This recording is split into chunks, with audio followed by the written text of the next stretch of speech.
Астон Мартин и Джеймс Бонд имаат долга заедничка историја, започната уште во 1964 година со моделот DB5 во филмот Goldfinger. Од тогаш многу работи се сменија. Светскиот поредок, актерите кои ја глумеа улогата, режисерите и практично се друго. Една работа сепак беше задржана. Возилата на Астон Мартин останаа заштитен знак на тајниот агент 007.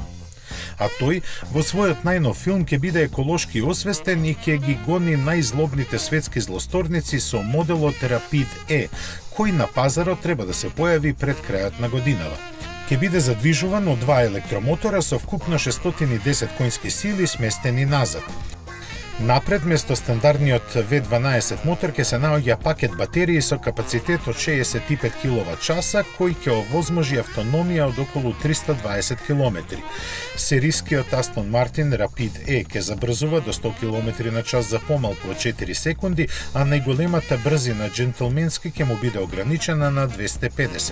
Британците сепак не се воздржаа и кажаа дека овој модел, кој ќе биде произведен во само 155 примероци со леснотија, би достигнал повеќе од 300 км на час. Но вистинското прашање е дали закоравените приврзници на најславниот шпион на светот ќе може да се помират со недостатокот на бензинската симфонија. Филмот во кој Джеймс Бонд ќе настапи со електричниот Астон Мартин треба да се појави во киносалите во април идната година. Автомобилот што ќе го вози ќе пристигне нешто порано со цена која се споменува дека ќе биде околу 250.000 фунти.